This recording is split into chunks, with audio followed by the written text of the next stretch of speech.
PIA को आखिरकार 135 अरब रुपए का बेच दिया गया। PIA किसने खरीदी और हुकूमत पाकिस्तान ने PIA को बेचने का फैसला क्यों किया? नाजरीन, ये तो मैं आप लोगों को बाद में बताता हूं, पहले आप लोगों को यह बता दूं कि PIA पाकिस्तान बनने से पहले बनी थी। 1945 में एक एयरलाइन बनी जिसका नाम ओरिएंट एयरवेज रखा गया, लेकिन बाद में जब पाकिस्तान आजाद हुआ तो कुछ सालों बाद 1955 में ओरिएंट एयरवेज का नाम चेंज कर दिया गया और उसको पाकिस्तान की सरकारी एयरलाइन बना दिया गया, यानी कि पाकिस्तान इंटरनेशनल एयरलाइन बना दिया गया। उस वक्त PIA दुनिया की मानी जानी एयरलाइन थी। साउथ एशिया में PIA का पहला नंबर था। PIA ने बहुत से ममालिक की मदद की सरकारी एयरलाइंस बनाने में, लेकिन फिर हमारे मुल्क के सियासतदान और करप्शन PIA को दीमक की तरह खा गई। नाज़रीन, हुकूमत पाकिस्तान ने PIA को बेचने का फैसला क्यों किया? हुकूमत पाकिस्तान की जानिब से यह फैसला इसलिए किया गया क्योंकि IMF की तरफ से प्रेशर था।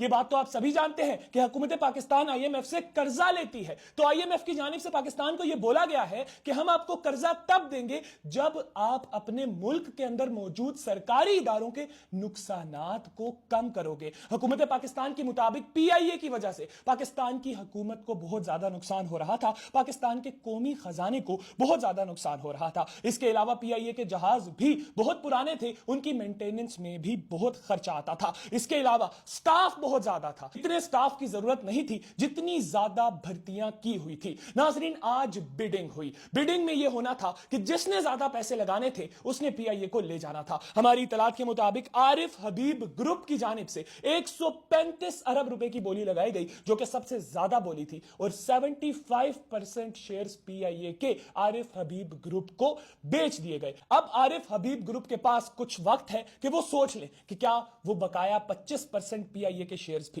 खरीदना चाहते हैं या नहीं खरीदना चाहते। खैर नाजरीन, एक ख्वाब इख्तिताम को पहुंचा, एक सरकारी इदारा इख्तिताम को पहुंचा। बड़े बड़े ख्वाब देखे थे जब पाकिस्तान इंटरनेशनल एयरलाइंस बनाई गई थी, बहुत से ख्वाब आज टूट गए। शुक्रिया।